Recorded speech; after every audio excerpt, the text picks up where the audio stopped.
Hello student, success coaching classes में आपका स्वागत है। तो आज हम लोग डिस्कस करने वाले हैं क्लास 12 का इकोनॉमिक्स, जो आपका एग्जाम 6 फरवरी को होने वाला है। उसके लिए आपका टॉप 100 प्रश्न है। इसमें बहुत ही ज़्यादा मोस्ट इंपॉर्टेंट क्वेश्चन, इससे बाहर आपका एग्जाम में नहीं जाएगा। तो वीडियो बहुत ही ज़्यादा इंपॉर्टेंट होने वाला है। तो चलिए इस वीडियो में हम लोग देखने वाले हैं क्वेश्चन नंबर 21 से हम लोग आगे देखने वाले हैं। इससे पहले वाला वीडियो में 1 से लेकर क्वेश्चन नंबर 20 तक बना दिए, उसका प्लेलिस्ट में आपको सेव कर दिए, जो आपका एग्जाम के लिए बहुत ही ज़्यादा इंपॉर्टेंट है। देखिए इसमें हमारा क्वेश्चन नंबर 21 में क्या बोल रहा है। क्वेश्चन नंबर 21 में बोल रहा है जब पूर्ति या मांग वक्र खिसकती है। क्या बोल रहा है? जब पूर्ति या मांग वक्र खिसकती है तो नया संतुलन कैसे स्थापित होता है। ये भी आपका एग्जाम के लिए बहुत ही ज़्यादा इंपॉर्टेंट क्वेश्चन है। तो चलिए हम लोग इसको देखते हैं। तो सबसे पहले आपको लिखना है नया संतुलन जो स्थापित कैसे होता है। तो लिखेंगे जब मांग या पूर्ति वक्र खिसकता है। क्या लिखेंगे? जब मांग या पूर्ति वक्र खिसकता है तो बाजार में असंतुलन, या तो अतिरिक्त मांग हो जाएगा या तो अतिरिक्त पूर्ति हो जाएगा, स्थिति उत्पन्न हो जाएगी, है ना। या तो ज़्यादा डिमांड हो जाएगा या तो ज़्यादा सप्लाई हो जाएगा, इसी से तो असंतुलन होगा ना। बाजार शक्ति है किस पर काम करता है? कीमत तंत्र तब तक काम करती है जब तक कि नया संतुलन बिंदु नहीं मिल जाता है। जब तक काम करेगा तब तक नया संतुलन बिंदु नहीं मिल जाएगा। उसके बाद यहाँ पर लिखेंगे इसका कारण क्या क्या है। तो सबसे पहले मांग में वृद्धि, है ना जी। अतिरिक्त मांग कीमत बढ़ाती है जिससे नया संतुलन उच्च कीमत पर मात्रा निर्धारित हो जाती है। हमने पहले संतुलन कीमत मान लो यहाँ, तो अब क्या हो जाएगा? ज़्यादा में हो जाएगा। उसका क्या होता है? दूसरा कारण क्या होता है? पूर्ति में वृद्धि। अगर आपूर्ति कीमत घटती है जिससे नया संतुलन कीमत कम कीमत और उच्च मात्रा पर स्थापित होता है। तो इस तरह से आपको लिख के निकलना है। अब आगे देखिए क्वेश्चन नंबर 22 क्या बोल रहा है, जो विनियोग क्या है, इन्वेस्टमेंट क्या है। तो चलिए हम लोग देखते हैं। बोल रहा है विनियोग का अर्थ होता है नई पूंजीगत परिसंपत्तियाँ। जैसे हम कोई मशीन लगा रहे हैं, जैसे कोई उपकरण लगा रहे हैं, जैसे कोई कारखाना लगा रहे हैं, जो कोई मैंने इन्वेंट्री में स्टॉक में वृद्धि कर रहे हैं, तो हमारा क्या हो जाएगा? विनियोग हो जाएगा। या भविष्य में आय और उत्पादन क्षमता बढ़ाने के उद्देश्य से क्या आता है। जैसे मान लीजिए हम कोई मशीन लगा रहे हैं अपना, तो उसमें हम लोग क्या चाह रहे हैं? क्या हम घर के लिए लगा रहे हैं? नहीं लगा रहे हैं। हम लोग मशीन जो लगा रहे हैं, यूज कर रहे हैं, तो हम लोग चाह रहे हैं कि ताकि इसमें प्रोडक्शन ज़्यादा हो। हम अपना बिजनेस में हम लोग इन्वेस्ट कर रहे हैं, समझ में, उत्पादन बढ़ाने के उद्देश्य से। उसके बाद देखिए विकासात्मक व्यय और गैर विकासात्मक व्यय, वेरी वेरी इंपॉर्टेंट क्वेश्चन है एग्जाम के लिए, बहुत बड़े एग्जाम में पूछता है। तो चलिए इसको देखते हैं। तो सबसे पहले यहाँ लिखेंगे विकासात्मक व्यय और गैर विकासात्मक व्यय में अंतर। तो यहाँ विशेषता देखिए, दोनों में अलग हम लोग देखते हैं। सबसे पहले उद्देश्य क्या है, तो बोल रहा है कि इसका उद्देश्य होता है आर्थिक विकास और उत्पादकता को बढ़ाना, ठीक है। लेकिन इसका जो उद्देश्य होता है, जो गैर विकासात्मक जो है, उसका उद्देश्य होता है कानून व्यवस्था और सामान्य सरकारी कार्य करना। इसमें पूंजी निर्माण में देखेंगे तो हाँ, इसमें पूंजी निर्माण होता है, लेकिन इसमें कोई भी पूंजी निर्माण नहीं होता है। तीसरा पॉइंट, अगर उदाहरण देखा जाए तो इस पर किस पे खर्च होता है? शिक्षा पे, स्वास्थ्य पे, या बुनियादी ढांचा, सड़क उड़क बनाना। हाँ, इसमें क्या होता है? रक्षा, ब्याज भुगतान, पेंशन, सब्सिडी जो देता है वो इस पर खर्च होता है, ठीक है। नेक्स्ट सवाल देखिए, राष्ट्रीय और निजी आय में क्या अंतर है। ये भी आपका एग्जाम के लिए बहुत ही ज़्यादा टॉप लेवल में क्वेश्चन है। तो राष्ट्रीय और निजी आय में देखिए अंतर। तो सबसे पहले हम लोग जब भी आपको अंतर लिखना है तो इसी तरीके से बॉर्डर बना के ही लिखना है, ठीक है। राष्ट्रीय और निजी आय इधर रहेगा। तो सबसे पहले अवधारणा बताइए। तो देश के सामान्य निवासी, जितना भी देश का हमारा सामान्य निवासी है, जो अर्जित करता है, जो कुछ कुल कमाता है, उसको हम लोग क्या बोलेंगे? राष्ट्रीय आय बोलेंगे। लेकिन निजी आय किसको बोलेंगे? निजी आय मतलब निजी क्षेत्र, जैसे परिवार और निजी फर्मों द्वारा अर्जित आय, उसको हम लोग क्या बोलते हैं? निजी आय बोलते हैं। दूसरा हम लोग देखेंगे शामिल क्या क्या इसमें होता है। तो इसमें देखिए सरकारी आय और हस्तांतरण भुगतान शामिल नहीं होता है, समझे। लेकिन इसमें सरकारी हस्तांतरण और भुगतान और राष्ट्रीय ब्याज शामिल होता है। अब देखते हैं नेक्स्ट क्वेश्चन क्या बोल रहा है। भुगतान संतुलन के प्रतिकूल होने के कारण को बताइए। भुगतान जो संतुलन प्रतिकूल कैसे हो जाता है? प्रतिकूल मतलब खराब कैसे हो जाता है, समझे। तो बोल रहा है कि भुगतान संतुलन के प्रतिकूल होने का कारण बताइए। तो सबसे पहले हम लोग लिखेंगे बाबू, जो आयात में वृद्धि, आयात में इम्पोर्ट ज़्यादा हो जाता है। निर्यात की तुलना में हम लोग ज़्यादा खरीद रहे हैं कोई भी दूसरा देश से, तो निर्यात की तुलना में अधिक आयात होने पर व्यापार क्या होता है? घाटा में घाटा होता है। दूसरा पूंजी का बहिर्वाह मतलब विदेशी निवेश या ऋण चुकौती के रूप में देश से बाहर जाने वाली पूंजी की मात्रा अधिक हो जाता है। मतलब हमारा देश से जो पूंजी जो है बाहर ज़्यादा जा रहा है।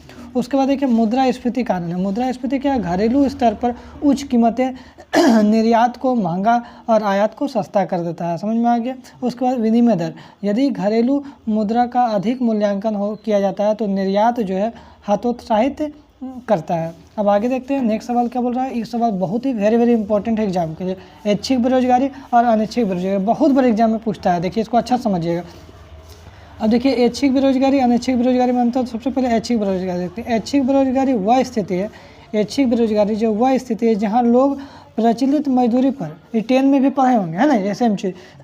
तो ऐच्छिक बेरोजगारी वह स्थिति होती है जहाँ पर लोग प्रचलित मजदूरी, जितना उसका एक्चुअल मजदूरी है उतना उसको मिल रहा है, प्रचलित मजदूरी के दर पर काम करने के लिए तैयार नहीं है। मान लीजिए आपका 500 रुपया रेट है, लेकिन 500 रुपया तो मिल रहा है, लेकिन फिर भी आप काम करने के लिए तैयार नहीं, आप तो ज़्यादा मांग रहे हैं। तो जबकि अनैच्छिक बेरोजगारी वह स्थिति है जहाँ पर लोग प्रचलित मजदूरी पर काम करने के लिए तैयार तो है, हम बोल रहे भैया हमको तो काम चाहिए 500 जो रेट है वही रेट में हम काम करने के लिए तैयार है, इच्छुक है और योग्य भी है, लेकिन उसे काम नहीं मिलता। दोनों में आपको कंडीशन समझ में आ गया। ऐच्छिक बेरोजगारी क्या बोल रहा है, वह स्थिति है जहाँ पर लोग प्रचलित मजदूरी पर काम करने के लिए तैयार नहीं है। रेट चल रहा है 500, लेकिन हम तो बोलेंगे नहीं भैया हम तो 500 में काम नहीं करेंगे, तो ये क्या अनिच्छिक बेरोजगारी हो गया। अब जानबूझ के ऐसा किया जा रहा है, समझो, आप बेरोजगार है नहीं, लेकिन हम जानबूझ के बेरोजगार कहला रहे हैं। लेकिन एक कंडीशन क्या है, अनिच्छिक बेरोजगारी में वह स्थिति जहाँ लोग प्रचलित मजदूरी दर पर काम करने के लिए इच्छुक तो है, भैया हम काम करने के लिए तैयार हैं, हम योग्य भी है वो काम करें, लेकिन फिर भी हमको काम नहीं मिल रहा, तो उसको हम लोग अनिच्छिक बेरोजगारी बोलते हैं। दोनों में क्लियर हो गया अंतर। अब देखिए अगर आपको थोड़ा और डिटेल में जाना है तो व्याख्या करना है, तो ऐच्छिक बेरोजगारी को अलग से और अनैच्छिक बेरोजगारी को इस तरीका से भी लिख सकते हैं। जैसे आप देखिए इसमें अब कब कैसे लिखेंगे, अगर हमारा एग्जाम में 3 नंबर में सवाल आ रहा है ना, तो आपको ऊपर लिखना है, छोटा लिख के निकल जाना है। लेकिन यही सवाल अगर आपको 6 नंबर में आ रहा है तब आप कैसे लिखेंगे, तो आपको तो लॉन्ग लिखना होगा। तो आपको इस तरीका से लिखना है, जो ऐच्छिक बेरोजगारी में इस प्रकार की बेरोजगारी में सोच लॉन्ग करके लिखना है। इस प्रकार की बेरोजगारी तब होती है जब व्यक्ति अपनी मर्जी से बेरोजगार रहना चुनते हैं ना, यार अपना मन से बेरोजगार हो जा रहा है। इसका कारण ये हो सकता है कि उच्च मजदूरी की तलाश में हो, आपको लग रहा है कि मार्केट में 500, आपको लग रहा है यार हम तो 550 में काम करेंगे, है ना, आपको बेहतर नौकरी के अवसर के इंतजार कर रहे हो, आपको नौकरी तो मिल रहा है लेकिन आप चाह रहे हैं ना हमको तो जब तक 30,000 नहीं मिलेगा तब तक नहीं करेंगे। अब बेहतर अवसर में या काम करने के विकल्प चुन रहे हैं, नहीं काम हमको नहीं करना है, जैसे शिक्षा या अवकाश के लिए। यह अर्थव्यवस्था में प्रचलित मजदूरी दर से असंतोष होने का कारण ये भी हो सकता है। अब अनिच्छिक बेरोजगारी में क्या लिखेंगे, इस प्रकार की बेरोजगारी तब होती है जब व्यक्ति काम करने के लिए सक्रिय रूप से तैयार और सक्षम होते हैं, अब प्रचलित मजदूरी दर पर काम करने के लिए इच्छुक भी होते हैं, लेकिन बाजार में नौकरियों के कमी के कारण उनसे रोजगार नहीं मिल पाता। ऐसे अभी हम लोग क्या काम करने के लिए तैयार है, लेकिन मार्केट में रोजगार ही नहीं है, तो रोजगार नहीं मिल पाता है। तो इस आमतौर पर क्या होता है, इसको हम लोग आर्थिक मंदी बोलेंगे, ये चक्र बेरोजगारी बोलेंगे, या संरचनात्मक असंतुलन का कारण हो सकता है। अगर लॉन्ग बोले तो आपको ऐसे लिखना है, शॉर्ट बोले तो आपको उस तरीके से लिखना है। दोनों पैटर्न यहाँ पर दिया हुआ है। अभी भी सवाल एकदम खतरनाक सवाल है, मुद्रा का वर्गीकरण कैसे किया जाता है। तो मुद्रा का वर्गीकरण विभिन्न आधारों पर किया जाता है, जैसे कि सर जैसे कि हम लोग बोलेंगे भौतिक स्वरूप, जैसे धातु या कागजी मुद्रा हो गया, कानूनी स्थिति से वैध और ऐच्छिक हो गया, और कार्य पूर्णकाय प्रतिनिधि साख हो गया, ठीक है। और दूसरा आप एक करके डिटेल देखेंगे वर्गीकरण के आधार पर, मतलब पदार्थ के आधार पर देखेंगे तो धातु मुद्रा जो सोना चांदी तांबा के, कागजी मुद्रा जैसे नोट हमारा हो गया, प्रोमिसरी नोट, बैंक नोट हो गया। उसके बाद आगे यदि हम लोग देखते हैं तो कानूनी मान्यता के आधार पर देखेंगे तो लीगल टेंडर, समझ में आ गया, वह मुद्रा है जिसे कानून द्वारा ऋणों के भुगतान के लिए स्वीकार करना अनिवार्य है। मान लीजिए हम कोई लोन ले लिए और हम पेमेंट कर रहे हैं, आप स्वीकार नहीं कर रहे हैं, तो हम तो ये रुपया नहीं लेंगे, तो रुपया क्या लीगल है, कोई मतलब का है, कोई मतलब का नहीं है। जैसे भारतीय रुपया है ना, इसे असीमित वैध मुद्रा और सीमित वैध मुद्रा के रूप में बांटा जाता है। अब ऐच्छिक मुद्रा क्या, वह मुद्रा जिसे स्वीकार करना या ना करना व्यक्ति की इच्छा पर निर्भर करता है, जैसे चेक या बैंक ड्राफ्ट। जैसे आप हमको लेके आए, जैसे हम आपको चेक दे रहे हैं तो हम बोले नहीं भैया हमको चेक नहीं, हमको कैसे चाहिए, तो हम पर डिपेंड कर रहा है कि ले या फिर ना ले, तो उसको हम लोग ऐच्छिक मुद्रा बोलते हैं। अब यहाँ देखिए प्राकृतिक के आधार पर बताइए, तो देखिए फुल बॉडीज मनी किसको बोलते हैं, पूर्णकाय मुद्रा, वह मुद्रा जिसका मौद्रिक मूल्य धातु मूल्य के बराबर होता है, उसको हम लोग क्या बोलते हैं, फुल बॉडीज मनी बोलते हैं। एक होता है प्रतिनिधि पूर्णकाय मुद्रा, जिसको हम लोग क्या बोलते हैं, रिप्रेजेंटेटिव फुल बॉडीज मनी। यह कागजी मुद्रा होता है जिसके पीछे 100% स्वर्ण या रजक को रखा जाता है ना। उसके बाद एक होता है साख मुद्रा, क्रेडिट मनी, वह मुद्रा है जिसका मौद्रिक मूल्य उसके वास्तविक मूल्य से अधिक होता है, जैसे अधिकांश आधुनिक नोट। अब देखिए ये सवाल हम लोग कितना बार टच किए हैं, आर्थिक समस्या क्या है, वेरी वेरी इंपॉर्टेंट क्वेश्चन है। आर्थिक समस्या दुर्लभ संसाधनों के वैकल्पिक उपयोग के बीच चयन की समस्या है। अगर आर्थिक समस्या जो है दुर्लभ संसाधन के बहुत कम है तो वैकल्पिक उपयोग अलग अलग उपयोग के बीच चयन की समस्या, जो कौन सा चुने और कौन सा छोड़ दें। तो जो आवश्यकताओं को असीमितता और संसाधनों की सीमितता के कारण उत्पन्न होता है उसको हम लोग आर्थिक समस्या बोलते हैं। अब सर इसका हम लोग ये भी बताए थे कि आर्थिक समस्या के उत्पन्न करने क्या क्या कारण हैं। तो सबसे पहला कारण लिखिए असीमित आवश्यकता। आपको पता है जब मानव के जो जीवन में असीमित जरूरत है, अनलिमिटेड ज़रूरत है, मनुष्य का आवश्यकताएं क्या होता है, कभी खत्म नहीं होगा। आज ये ज़रूरत है, कल घर बंगला गाड़ी घर चाहिए। इसका एक आवश्यकता पूरा होता है, दूसरा आवश्यकता तुरंत उत्पन्न हो जाता है, तो जिसके कारण आपको दिक्कत होता है। उसके बाद दूसरा क्या, सीमित संसाधन। इन आवश्यकताओं को आखिर में पूरा करने के लिए आपके पास तो लिमिट संसाधन है ना जी, ऐसा तो अनलिमिटेड संसाधन नहीं है। जैसे भूमि, श्रम, पूंजी, ये सब भी तो सीमित है ना, दुर्लभ है ना। उसके बाद वैकल्पिक उपयोग, संसाधनों के एक से अधिक उपयोग संभव होना चाहिए। उसके बाद क्या बोल रहा है, चयन की समस्या। चयन की समस्या क्या है, तो इन 3 कारकों के कारण यह समस्या उत्पन्न होता है। जब 3 वो कारक है इसी के कारण चयन का समस्या होता है। किन आवश्यकताओं को पहले पूरा किया जाए और संसाधनों का उपयोग कैसे किया जाए, इस चयन की समस्या आर्थिक समस्या कहलाता है। एग्जाम के लिए बहुत ही ज़्यादा इंपॉर्टेंट है। अब देखिए उत्पादन संभावना वक्र क्या है, जो कितना बार आपका बोर्ड एग्जाम में पूछा गया है।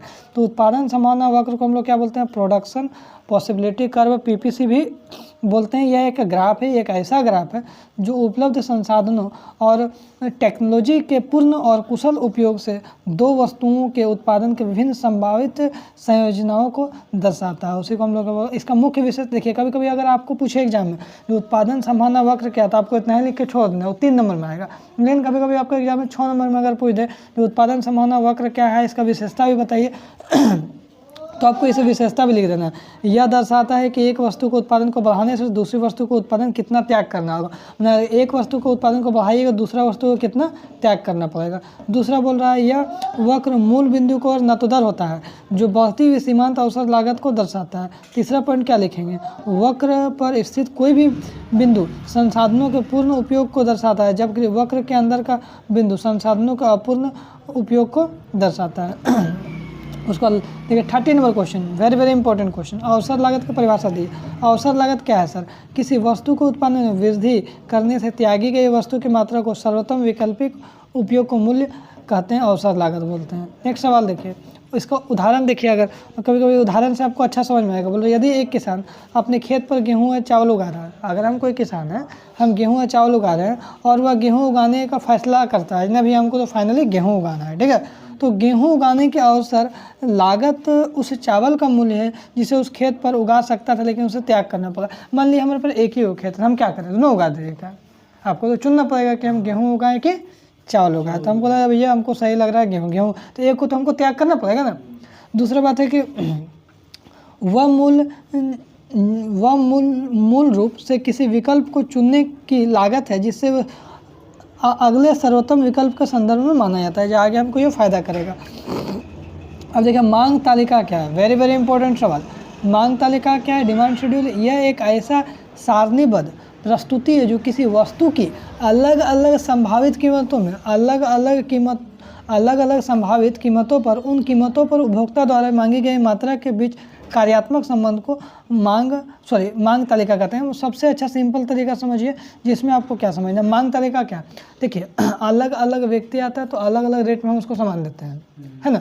मान लीजिए आज हम दे के गए जो 10 रुपये हम 1 kg आलू दिए, तो कल वही 10 रुपये हम उससे क्या आपको आधा किलो आलू देंगे, वही 10 रुपये हम कल 2 किलो आलू दे देंगे। तो अलग अलग रेट पर। यहाँ क्या बोल रहा है, एक लाइन को देखिएगा, जो किसी वस्तु की विभिन्न संभावित कीमत द्वारा अलग अलग कीमतों पर उपभोक्ता द्वारा मांगी गई मात्रा, अलग अलग कीमत पर उपभोक्ता द्वारा अलग अलग मांगी गई मात्रा के बीच में संबंध जो होता उसी को हम लोग मांग तालिका कहते हैं। अब आगे नेक्स्ट सवाल देखिए, एग्जाम्पल भी दिया है। सबसे मज़ेदार बात यहाँ पर यह है, देखिए यहाँ सर कीमत है और यहाँ पर मांगी गई मात्रा। मान लीजिए 10 रुपये कीमत है, तो आज कितना आपको यूनिट दिए, 50 यूनिट दिए। जैसे कीमत 8 रुपये होगा तो उसका क्या होगा, यूनिट ज़्यादा मिलेगा, 60 यूनिट मिलेगा। जैसे कीमत और घट गया, 6 रुपये हो गया, तो कितना यूनिट मिलेगा, 75 यूनिट मिलेगा। जैसे कीमत और घट गया, 4 रुपये होगा, तो अब कितना यूनिट मिलेगा, 100। अब जस्ट इसका उल्टा सोचिए, अगर 4 रुपये था तो 100 यूनिट मिल रहा था। जैसे 6 रुपये हो गया तो क्या हो गया, 75 यूनिट मिल रहा है। जैसे 8 रुपये हो गया, 60 यूनिट। अगर कीमत बढ़ते जा रहा है तो यूनिट घटते जा रहा है। अब इसको देखिए थोड़ा सा लास्ट में क्या बोला, यह तालिका दर्शाता है कि जैसे जैसे कीमत घटता है, इसका निष्कर्ष भी बोला है, जैसे जैसे कीमत घट रहा है मांगी गई मात्रा बढ़ेगा, जो मांग के नियम के अनुसार काम हो रहा है। और मांग के नियम में ये बोल रहा था ना। अब आगे देखिए, ये भी सवाल बहुत ही खतरनाक सवाल है। मांग और पूर्ति कैंची के दो फलक हैं, मूल्य निर्धारण के संदर्भ में इस कथन की स्पष्ट व्याख्या करिए। तो बोल रहा है कि यह कथन प्रसिद्ध किसका, अर्थशास्त्री अल्फ्रेड मार्शल दिया है। कौन सा दिया है, अल्फ्रेड मार्शल दिया है, जिसका अर्थ होता है कि जिस प्रकार कैंची के दो फलक हैं, अब देख रहे हैं कैंची का कितना फलक होता है, टोटल 2 फलक होता है, उसी प्रकार कैंची के 2 फलक ब्लेड मिलकर काटने का कार्य करता है। देखिए कैंची का 2 फलक मिलकर क्या करता है, कोई भी चीज़ को काटने का कार्य करता है। सेम उसी प्रकार बाजार में किसी वस्तु का अगर मूल्य को निर्धारण करना है भैया, तो डिमांड और सप्लाई पर ही डिपेंड करता है कि उस मूल्य को कितना रखा जाए। केवल मांग या केवल पूर्ति से नहीं, सिर्फ केवल मांग से नहीं या तो फिर केवल पूर्ति से नहीं, दोनों के अंतःक्रिया के द्वारा हम लोग डिसाइड कर सकते हैं कि भैया कीमत निर्धारण कैसे कर सकते हैं। डायरेक्ट डिमांड को देखकर नहीं, डायरेक्ट सप्लाई को देखकर नहीं, दोनों को मिलाकर हम लोग करेंगे। इसी को हम लोग बोलते हैं जो कैंची के 2 फलक बोलते हैं। देखिए मांग का फलक उपभोक्ता की इच्छा और क्रय शक्ति को दर्शाता है। मांग का फलक क्या दिखाएगा, उपभोक्ता की इच्छा। भैया ये जो वस्तु हम बना रहे हैं, क्या उपभोक्ता का डिमांड है, क्या उपभोक्ता लेना चाह रहा है कि नहीं लेना चाह रहा है, क्या उसको परचेस पावर है। दूसरा पूर्ति का फलक क्या दिखाता है, उत्पादकों की उत्पादन और बेचने की इच्छा को दर्शाता है। क्या आप हमें ये चीज़ बेचना हमको अच्छा लग रहा है, हम बेच पा रहे हैं, नहीं बेच पा रहे हैं। संतुलन मूल्य क्या दर्शाता है, जिस बिंदु पर मांग और पूर्ति वक्र एक दूसरे को काटता है उसी बिंदु को हाँ संतुलन मूल्य निर्धारित होता है। ऐसी मूल्य पर मांगी गई मात्रा और पूर्ति के बराबर होता है। अब देखिए स्पष्टीकरण क्या बोल रहा है, मांग का फलक तो सेम है भैया। चलिए आगे हम लोग देखते हैं। अब लास्ट देखिए क्या यहाँ पर बोला, जो मार्शल के अनुसार यह पूछना है कि मूल्य का निर्धारण मांग से होता है या पूर्ति से, उतना ही निरर्थक है जितना कि वह पूछना है कि कागज़ का एक टुकड़ा कैंची के किस फलक का काटता है। अब कागज़ के एक टुकड़ा कैंची के किस फलक काटता है, दोनों आवश्यक है।